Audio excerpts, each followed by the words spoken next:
Eu me sinto honrado com o convite fraterno, porque é a oportunidade de juntos, aprendermos mais um pouco sobre o Evangelho em nossas vidas. E a Neide fez mais. Ela concitou aqui a todos a orarmos, a oração modelo, o Pai Nosso.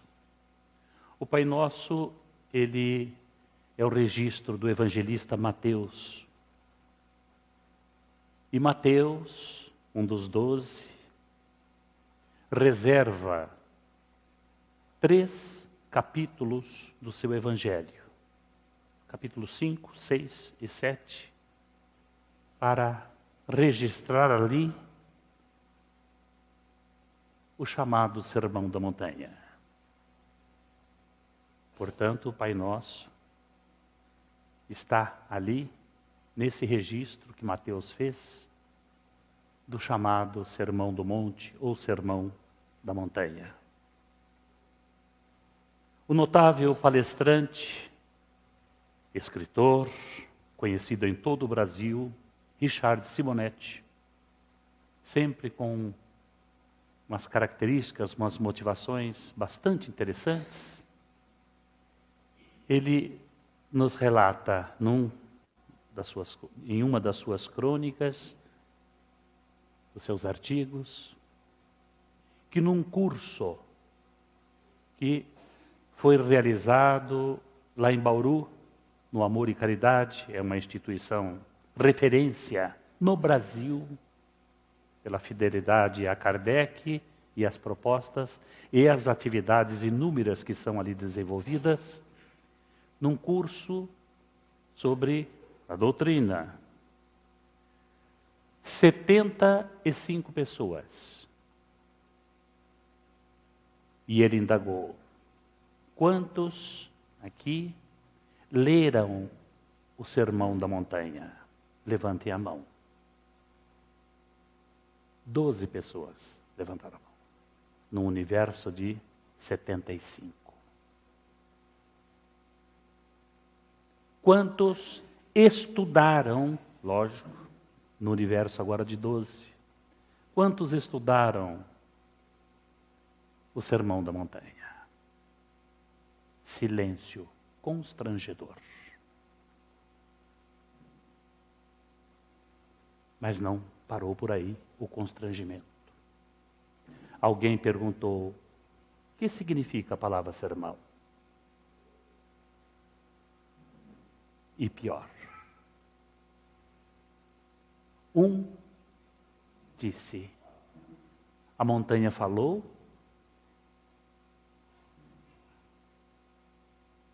uma amostragem, infelizmente, bem precisa do nosso descaso, nós que nos dizemos cristãos, com respeito ao mais completo roteiro, redenção individual e da humanidade que o mundo teve oportunidade de conhecer. O Sermão da Montanha. Foi o primeiro sermão de Jesus, um tanto extenso, que começa com as bem-aventuranças. São 8 proposições ali, abrindo o Sermão da Montanha, onde a tônica nessas 8 colocações é o destaque, a ênfase, as virtudes. E nenhuma das bem-aventuranças Jesus faz alguma advertência,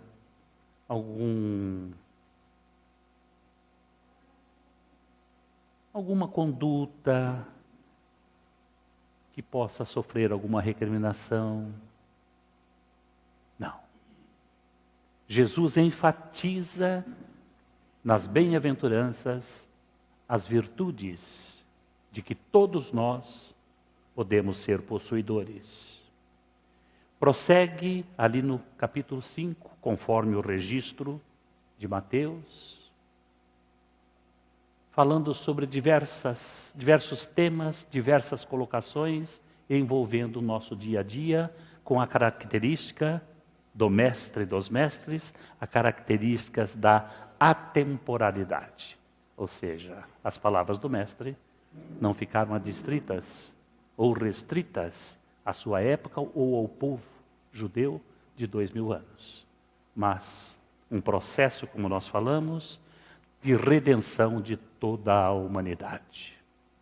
Passa pela oração modelo, a necessidade de amarmos o nosso semelhante, de não fazermos juramentos, como devemos orar, e fecha lá no capítulo 7 do Evangelho, do capítulo 7 do evangelista Mateus, com uma advertência esplêndida, fazendo uma comparação, uma parábola.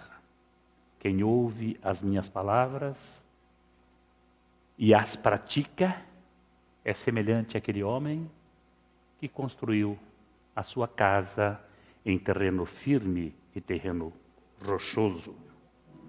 Vieram os ventos, as chuvas, as tempestades que se abateram sobre aquela casa e ela não caiu. Mas quem ouve as minhas palavras, isto Jesus fechando o Sermão do Monte. Quem ouve as minhas palavras e não as pratica, é semelhante àquele homem insensato que construiu a sua casa sobre um terreno arenoso, impróprio, para alicerce de uma casa. E vieram os ventos, as tempestades, a chuva, e aquela casa caiu. E foi grande a sua queda. O Sermão da Montanha é um conjunto de ensinamentos que levou, como falamos aqui recentemente, Mahatma Gandhi a assim se expressar. Li o Sermão da Montanha uma vez e amei Jesus. Gandhi não era cristão. Noutra oportunidade, ele foi além e nesta colocação ganhou o mundo até hoje. Gandhi já não está mais entre nós desde 1948, quando foi assassinado. Se tudo de sagrado se perdesse no mundo, tudo, e restasse apenas o Sermão da Montanha, nada teria se perdido. Meus queridos amigos deste grupo Esperança, o Sermão da Montanha é para ser lido e estudado.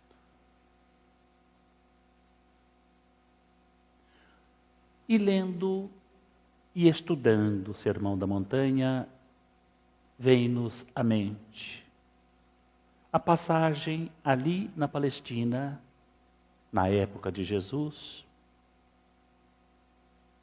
de uma pessoa ímpar dentro da comunidade judaica. Seu nome é Hillel, o sábio, ou Hillel, o ancião, ou ainda Hillel, o babilônio, porque ele nasceu na Babilônia, o Iraque hoje, e se fixou depois ali em Jerusalém. Hillel detinha uma unanimidade na comunidade judaica da sua época, há 2000 anos. Todos amavam e respeitavam Hillel. Todas as pessoas. Do mais alto rabinato, dos componentes do Sinédrio, dos sacerdotes, dos doutores da lei, das pessoas simples, servos, crianças, todos amavam Hillel. Hillel tinha uma visão humanista e nutria pelos semelhantes um profundo respeito. Daí esta simpatia que ele espalhava ao derredor, sendo alvo do respeito de toda a comunidade judaica lá da sua época.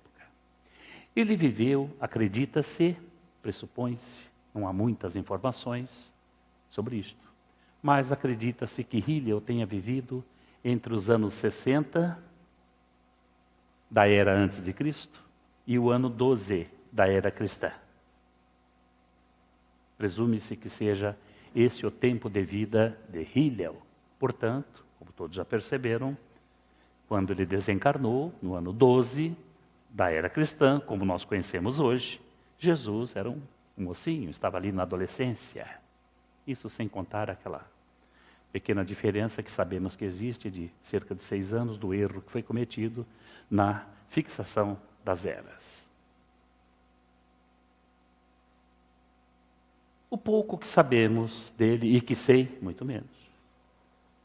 Mas ele se revelou ser um elemento, um espírito de invulgar competência sobre o aspecto moral, espiritual, intelectual. Se mostrou ser desses espíritos que nós poderíamos chamar de espíritos de antecipação. Um exemplo clássico que nós temos praticamente nos dias de hoje, por exemplo, na literatura com Júlio Verne, que em épocas recuadas para nós, projetou, se antecipou no que tange a invenções, em descobertas que o mundo só veio a descobrir algumas décadas depois, mais de um século depois. Leonardo da Vinci também. Hillel parece-nos que foi um pouco diferente. Na minha visão pessoal, ele funcionou como um precursor do Cristo. Que sem conhecer o Cristo do Sermão do Monte, o Cristo profeta maior, ele vivenciava, e acima de tudo, nos seus ensinos, ele tinha uma escola para meninos, escola de evangelização, de educação religiosa, mas no trato com as pessoas, todas as pessoas, ele exalava fraternidade, amava as pessoas. Daí, das mais intrincadas situações próprias do judaísmo e próprias daquela época, desde Moisés, aquelas situações complicadas na interpretação da lei, tudo tinha um desfecho quando o assunto era levado para ele, porque ele interpretava a lei com a visão humanista, a visão do amor entre as pessoas. Então, na minha opinião, modesta opinião, ele foi um precursor daquele que alguns anos depois, 2 décadas depois, 3, entregou-nos o Sermão do Monte. Conta-se que certa oportunidade, ele foi procurado por um rapaz, um moço, que vivia fazendo uma proposta muito interessante, curiosa mesmo, que era um desafio. Ele pedia que as pessoas, aqueles doutores, explicassem para ele tudo o que continha na lei, tudo, enquanto ele permanecesse equilibrado em um só pé. Todos recusavam aquele desafio. Como explicar toda a lei enquanto ele ficava com uma perna recolhida e equilibrado numa perna só? Até que ele encontrou Hillel. Ele falou, como é que é? Ficar equilibrado numa perna, toda a lei? Toma a posição. O rapaz falou, até que enfim alguém aceitou. Tinha que ser Hillel. Levantou o pezinho, ficou equilibrado no outro, que eu acho que ele estava treinando para reencarnar no Brasil 2000 anos depois com o Saci Pererê. Levantou o pezinho e Hillel lhe disse, ama. Mas mestre, e tudo mais que está na lei, ou seja, no Levítico, no Deuteronômio, os profetas que se seguiram a Moisés, tudo que está na lei. Ele falou, tudo que existe é para explicar isso. Amém. Daí eu ter chegado a essa conclusão que Hillel, evoluído espiritualmente, moralmente, intelectualmente, funcionou ali, na Palestina, no mesmo teatro, o palco onde atuou Jesus, como um preparador de caminhos, entre outros profetas, em outras épocas, e recente também da época de Jesus, com João Batista. Este foi Hillel, um homem que fez a viagem para dentro de si mesmo. O conhece-te a ti mesmo. Lá do pórtico do templo de Atenas e que foi difundido para o mundo com Sócrates. E vivenciava isto no trato com as pessoas em todos os momentos. Sempre que ouço, leio alguma coisa, alguma referência a Hillel, lembro-me do nosso Francisco Cândido Xavier. 2000 anos de diferença. Mas a associação, para mim, inevitável. Aquela visão fraterna, respeitosa para com as pessoas do nosso querido Chico Xavier. Que este ano lá em Guaxupé não aconteceu o encontro Chico Xavier, tendo em vista a despedida de nós, do nosso querido Ismael Batista, saudoso, querido, que deixou um rastro luminoso na sua passagem aqui entre nós.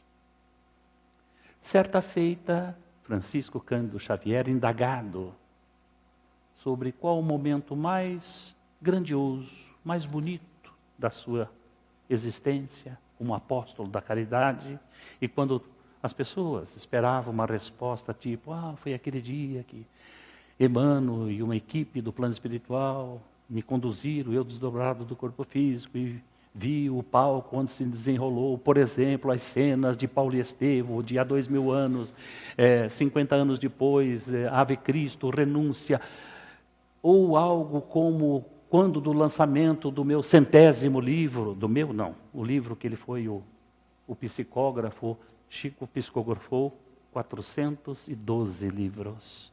Algo assim que nós apressadamente rotulamos como uma coisa muito importante para nós, no nosso dia a dia.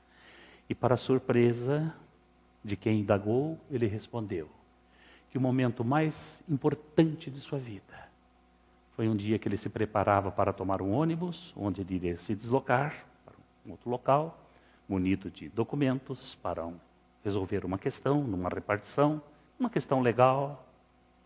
Quando ele se preparava para entrar no ônibus, ouviu uma voz de uma criança que disse, Chico, Chico, ele se virou.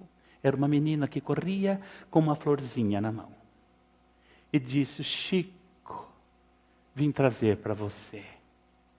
Eu colhi no jardim de Deus. Chico olhou para o motorista, olhou para a menina e não teve dúvidas. Pode seguir. O problema aqui a gente resolve outra hora. E não podia decepcionar uma criança. Esse era o nosso Chico. Daí a associação com o nosso Hillel. Chico Xavier é tido e reconhecido por muitas autoridades espirituais como uma das 5 mentes brilhantes do século XX. Chico é uma delas. A visão humanista, fraterna, nutrindo pelas pessoas um profundo respeito. A tônica de todo o sermão da montanha de Jesus. O amor que Ele nos trouxe. Mas começamos aqui o nosso encontro citando o grande Richard Simonetti. Nós que nos dizemos cristãos, um grupo de 75 pessoas dentro de uma casa espírita para um curso, dentre os vários ângulos, né? E vários panoramas que a doutrina oferece para estudo e aprendizado. Apenas 12 pessoas tinham lido e nenhum estudado o Sermão da Montanha. E Hillel parece-nos que já veio pronto, isso fruto de outras encarnações, mas fez a viagem para dentro de si mesmo. E não tinha dúvidas nas suas inquirições: quem sou? Que faço aqui? Como devo proceder? Para onde vou? Chico Xavier, num dos seus momentos, enquanto estava aqui encarnado, certa vez declarou que uma coisa ele tinha aprendido. Olha a humildade desse homem. E em se tratando de Chico Xavier, não se admite qualquer tipo de hipocrisia, ou de vaidade, ou de estar representando algum papel. Eu abro aqui um parênteses. Recentemente, conversando com Paulo Henrique Bueno, nosso amigo, ele falou: Acácio, Emmanuel nos fala aqui, se alguma coisa, Emmanuel,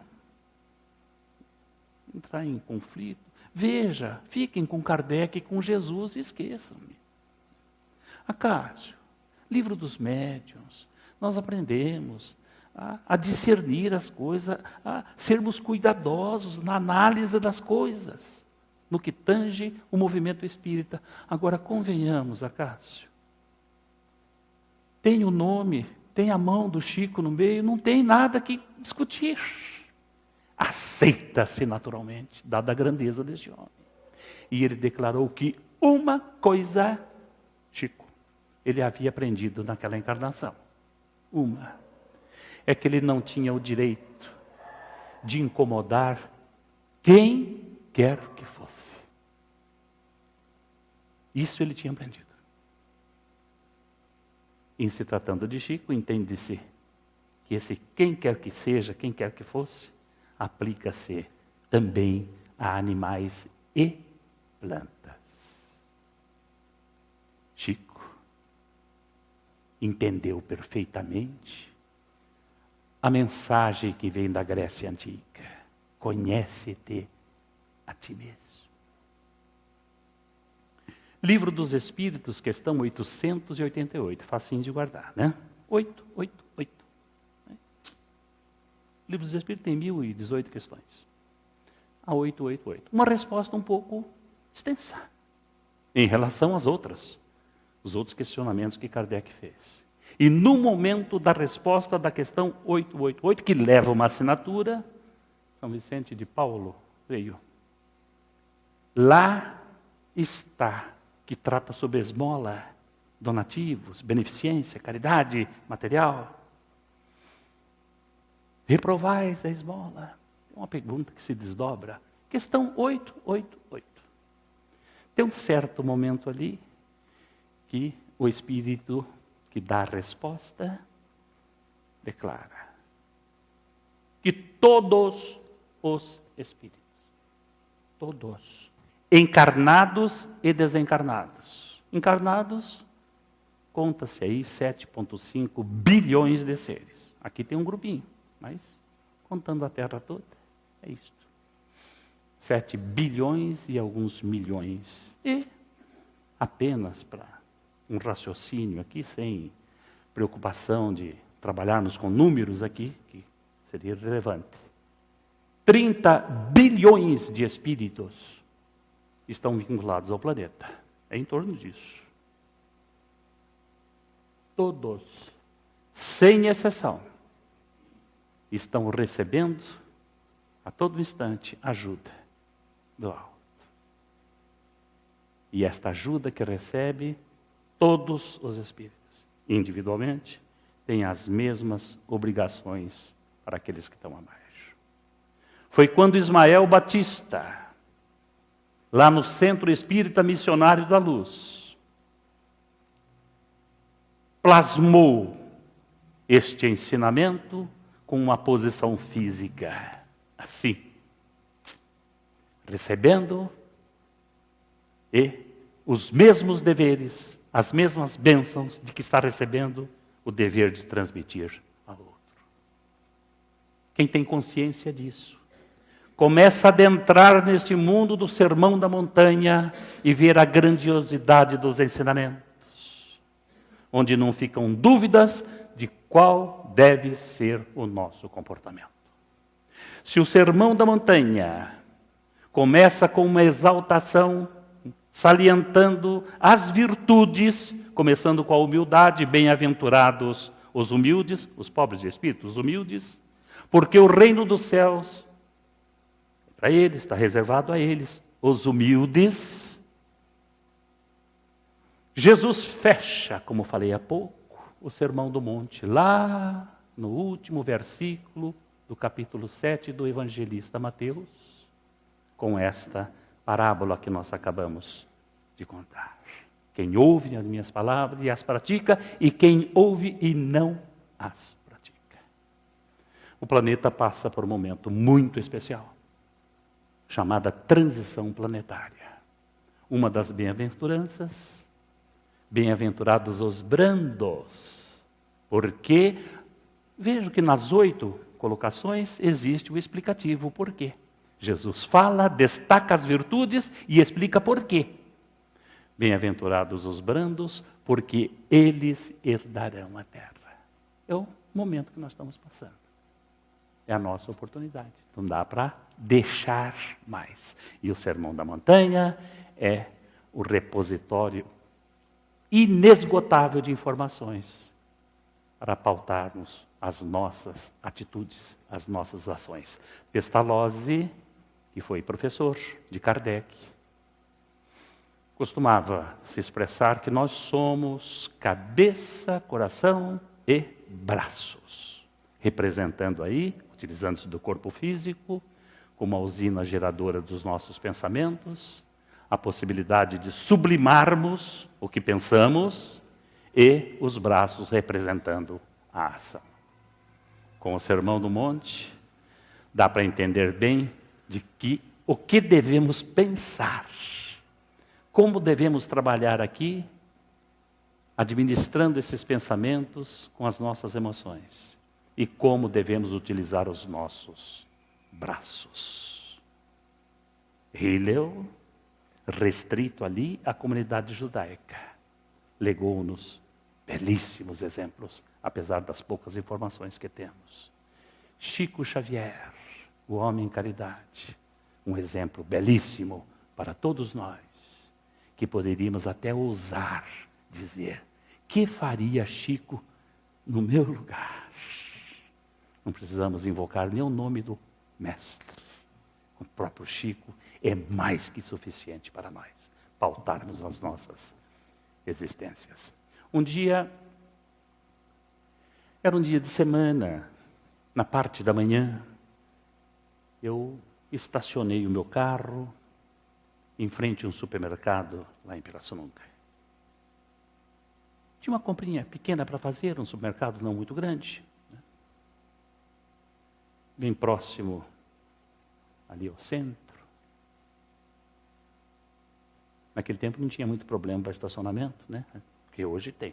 Não acredito não sei como é que está Porto, mas Pirassununga até Araçu tem lá agora, meio complicadinho. Estacionei o carro, entrei no supermercado. E quando pus os pés lá, ouvi a voz de uma criança. Voltei-me, uma menina que me disse: moço, me chamou de moço. Eu fiquei envaidecido. Moço, mãozinha assim. Estou com fome. Me dê alguma coisa para comer? E eu olhei aquela menina. Não tinha mais que 7 anos. Talvez 8. Magrinha, descalça, cabelo abundante, bem desarrumado, sujo. e vestindo aquele corpinho. Quase transparente. Moço, estou com fome. Me dê alguma coisa para comer? Falei, menina, me espere ali, no cantinho, onde ficavam os carrinhos estacionados ali. Não tinha movimento no mercado. Eu já volto. Apressei o passo. Olhei para trás, lá estava a menininha, de cabeça baixa. Fiz comprinha rápida. Tinha uma listinha na mão, coisas pequenas, que a minha gata aqui de olhos verdes mandou que eu comprasse, e eu tenho que fazer o que ela manda. E fui até o fundo do supermercado, onde tem um setor de frios, lá, a funcionária, que me conhece. Bom dia, seu Cássio. Eu falei, bom dia. Me faz um favor? Ele falou, claro. Ele falou, pega um pãozinho francês, corte. Ela já entendeu. Deve ter visto a menina, não sei. Ela sorriu, de origem japonesa, né? E essas pessoas de origem japonesa vivem fazendo mesuras, né? Qualquer coisinha desse semana. Tá, sorrindo sempre. Cortou umas fatias de mortadela, colocou, arrumou bem arrumadinho, fechou, embrulhou ali no papelzinho de plástico, na embalagem plástica, o preço, tudo direitinho. Me apressei, lá estava a menina. Passei no caixa, cheguei para ela, ela levantou os olhinhos, aquele cabelo todo desarrumado, mas aquele rostinho magrinho, descalço, vestidinho quase transparente. Falei, meu Deus, 7 anos, amanhã tem 10, 12, 15, na rua, meu Deus. Quando a menina pegou o sanduíche, ela se voltou para a saída, rapidamente. Eu fui até a calçada, ela já estava no meio do quarteirão, correndo. Falei, gente, ela não pode atravessar a rua assim, tem movimento ali. Mas ela virou a esquina, desceu. As perninhas dela pareciam esses desenhos animados que a gente vê na televisão, né? Você não identifica a perna, né? É aquela coisinha assim, a desembalada correria daquela menina. Entrei no carro, virei, era meu trajeto também, mas eu queria ver mais. E vi, na esquina seguinte, cerca de 200 metros dali, 100 aqui, 100 para baixo, estava a menina encostada no muro com mais 2 crianças, menores do que ela, pequenininhos mesmo, irmãos. E ela, na frente dos dois, repartindo o pãozinho de mortadela que eu havia entregue. Daí a correria dela. Eu prossegui e fui invadido por um tumulto na minha cabeça. É a hora que a gente vê que nós não estamos preparados para grandes tentames. Tem gente que fala assim, eu preciso mudar. Doutrina espírita é um negócio muito sério. A partir de segunda-feira, vocês vão ver só. Quem vai ser eu na caridade? Não é assim. Para se chegar a um patamar de Hillel, são muitas encarnações. De Chico, Madre Teresa, Irmã Dulce, o bilionário Antônio Hermílio de Moraes, para se chegar naquele ponto de amar as pessoas, mesmo, é difícil.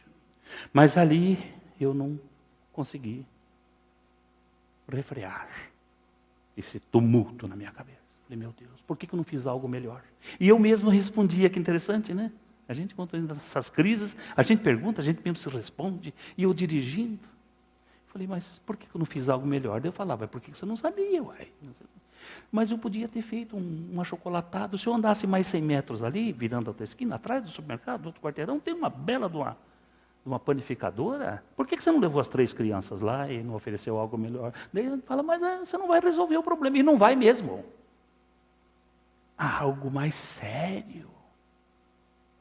Que no Sermão da Montanha, Jesus abre. É um convite às nossas reflexões.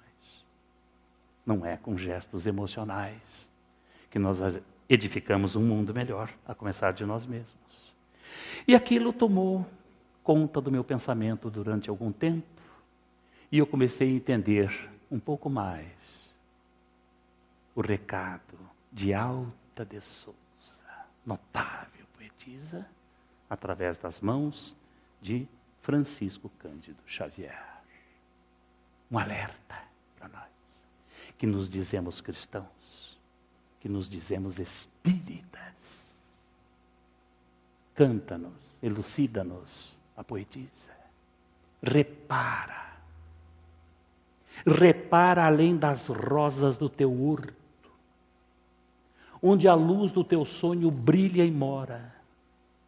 Aqueles que vivem vida fora, padecendo aflição e desconforto. Infortunados, náufragos sem porto, tristes, rogando a paz de nova aurora, que levam consigo a dor que clama e chora sobre as chagas de um peito quase morto. Não te detenhas, socorre e ajuda a multidão que passa inquieta e muda, rogando-te apoio, alimento, abrigo. Reparte o pão que te enriquece à mesa, estendendo o teu horto de riqueza, e o Mestre amado habitará contigo. E eu comecei a entender um pouco mais. Que os infortunados, náufragos sem porto, muitas vezes estão dentro das nossas casas. Muitas vezes, uma geladeira farta de guloseimas, tênis de marca, smarts, tablets, games, colégios, mochilas, mas vivem dentro de casa dizendo para o pai, para a mãe: moço, me dê alguma coisa para comer, eu estou com fome. Pois em muitos lares reina o desinteresse, a falta de atenção, o descaso. Percebi então que infortunados, náufragos sem portos, muitas vezes estão dentro das nossas casas. Não precisamos sair nas ruas, não. E muitos são os próprios atores desse naufrágio de náufragos sem portos. Somos nós mesmos, apesar das aparências. Porque não nos preocupamos de, a exemplo de Gandhi, que disse: li o Sermão da Montanha uma vez e amei Jesus.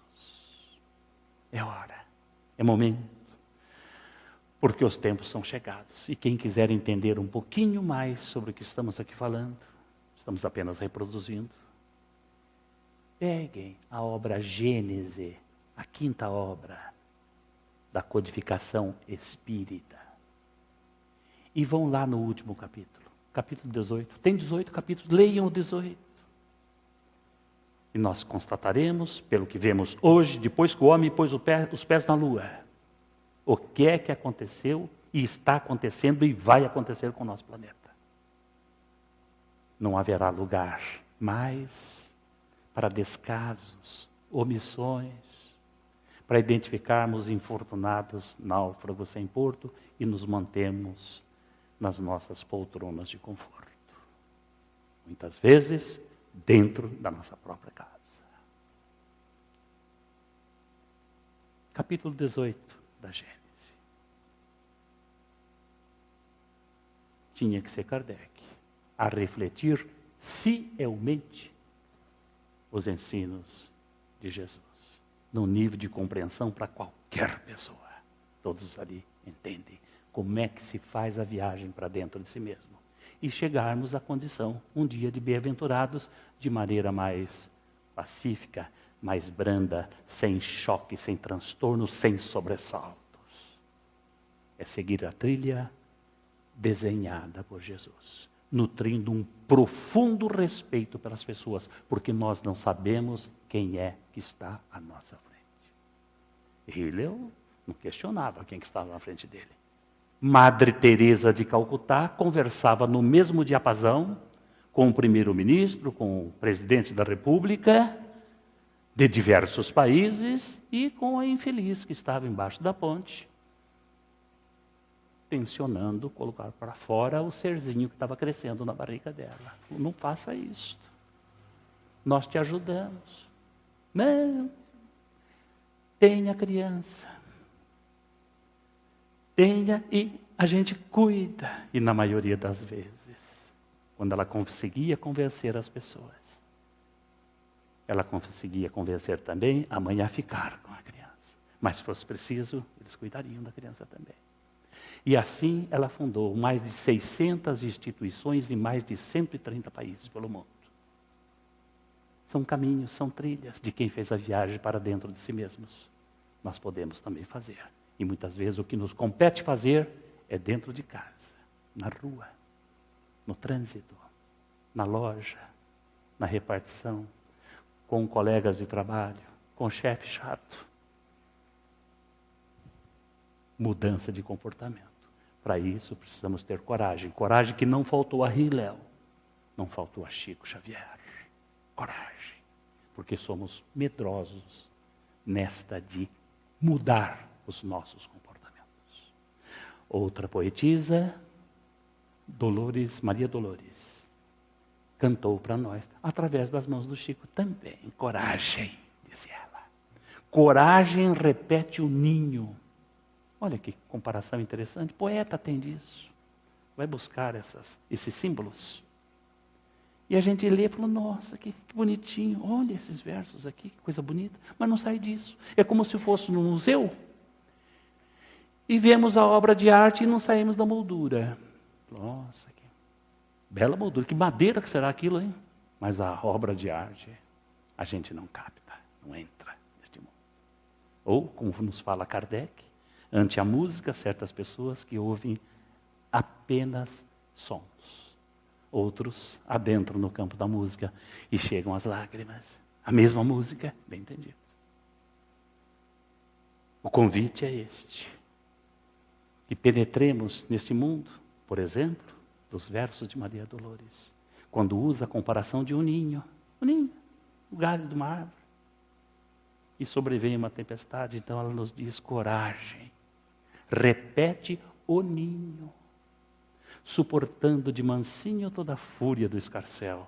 E ao longe, tranquila ao vê-la, coragem repete a estrela sorrindo no azul do céu. Neide, isso dá uma palestra. Dá uma palestra. Um dia quase que eu fiz. Acaso. Quando eu vi, eu estava falando sobre esses versos. Coragem, repete nisso, portanto, toda a fúria do escarcéu. É longe da vila, coragem, repete. Em cestilha, são de primeiro verso, rima com o segundo, o terceiro, com o sexto, o quarto, com o quinto. Coisa de poeta. Por que ela falou em ninho, num galho de uma árvore? E por que o verbo utilizado é recorda, é o verbo recordar? Porque todos nós, mesmo pequenos como um ninho, nós sabemos da lei de Deus que está na nossa consciência. Então, se a gente vai se conversar nesta viagem para dentro de nós mesmos, é recordar o que nós já sabemos. Todos nós sabemos. Suportando de mansinho a abnegação, a resignação de que nos fala Kardec, Evangelho segundo o Espiritismo, no capítulo 5. Leiam lá. O bem sofrer. E ao longe, tranquilo ao vê-la, coragem, repete a estrela. Lógico que é longe, não tem estrela perto de nós, não. Nenhum é perto de nós. Saímos do nosso sistema solar aqui, isso é coisa longe. A mais pertinho de nós aqui é Alfa de Centauri, 4,2 anos-luz. Viajando a 300 mil km por segundo. É a mais perto que tem aqui. E o verbo agora, da estrela falando para o ninho, animando o ninho, coragem, repete o ninho, suportando de mansinho toda a força do escarcéu. E a longe, tranquila vida, coragem, repete a estrela. Porque a estrela um dia foi ninho. Então, Neide, um dia eu comecei a enveredar para os caminhos, falou, preciso parar. Eu estou desviando aqui do tema, etc. Coragem, que por acaso é o título desse poema. Coragem, precisa ter coragem. Para nos ajustarmos para o nosso bem, para sermos um dia bem-aventurados, para herdarmos a terra, para habitarmos o reino dos céus, ou seja, situações melhores, num crescendo constante, porque o Espiritismo não fala em salvação, fala em evolução. É preciso ter coragem, mesmo, e mudar os comportamentos, começando pelas coisas mais simples, ia começar dentro de casa, mas é preciso mudar. Aí chegaremos com mais tranquilidade à condição de bem-aventurado. Hillel, certa feita, estava numa sinagoga, cerimônia religiosa, lá na igreja do judeu, lá na Palestina. Quando foi inquirido pelo cantor da sinagoga, um dos oficiantes da cerimônia religiosa, mestre Hillel, silêncio na sinagoga. Que nem aqui. Hillel estava lá, o mestre. Explique-nos. Por que o senhor se curva para as pessoas? Qualquer pessoa. Os seus alunos lá, os seus meninos na escola. Quando toda Israel é que deveria curvar-se para o Senhor. Mas é o Senhor que se curva para as pessoas. Explique-nos. E Hillel explicou. Curvo-me porque eu não sei quem está à minha frente. Sei do meu valor. Sei o que posso valer. Mas quem está à minha frente eu não sei e nem deverei saber. Por isso eu me curvo. E tendo dito isto, curvou-se ali para toda a sinagoga por 3 vezes. Dentre os presentes estava um menino, de olhos atentos, ouvidos atentos, que ouviu muito bem a mensagem do mestre. Curvo-me porque eu não sei e nem deverei saber quem é que está à minha frente. Este menino era filho de um homem chamado José. Sua mãe chamava-se Maria. Seu nome? Jesus. Que viria alguns anos depois, lá na Galileia distante, nas cercanias de Cafarnaum, próximo ao mar da Galileia, ou lago de Tiberíades, em um monte, conhecido por Monte Eremos, e vendo o povo, reuniu os discípulos, abriu a sua boca e começou a falar. E falou o sermão da montanha, que nós ainda não conhecemos. Achamos bonito? Que belas palavras. Tem gente que coloca decalco no carro. Perfeito, bonito. Mas não penetra neste mundo grandioso que implica em mudança de comportamento. E, para isto, é preciso ter coragem. Coragem para mudar, para o próprio bem da pessoa. É a proposta do Espiritismo a refletir fielmente os ensinos de Jesus. Se o desânimo procura mergulhar-te na amargura, não permitas, minha irmã, meu irmão, que a vida em toda parte é nova luz a buscar-te em doce renovação. Na mágoa, no desalento que te domina, repara a bênção divina a brilhar aqui e além. Tudo é esperança e beleza no trono da natureza, na força do eterno bem. Da noite escura e sombria, a soma envolvente o dia e a treva faz esplendor. Do inverno que dilacera vem o sol da primavera e o espinho revela a flor. Da serra empedrada e feia desce o regato que ondeia em generosa canção. Do charco de baixo nível, desditoso e desprezível, ressurge o calor do pão. Não te lamentes, trabalha. Observa o próprio mundo em torno. O trigo morre no forno para ser pão a servir. A argila desaparece sob tensão desumana, fazendo-se porcelana, enriquecendo por vir. Coragem.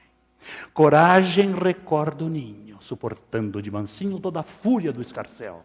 E ao longe, tranquila ao vê-la, coragem repete a estrela, sorrindo no azul do céu. Assim também, vida fora, trabalha, porfia, chora, guardando a fé clara e sã.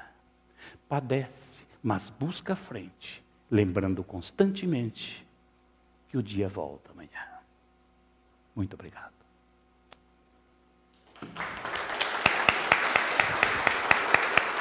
Bom, obrigado pela oportunidade e a Neide tem uns recadinhos, tá bom? Obrigado.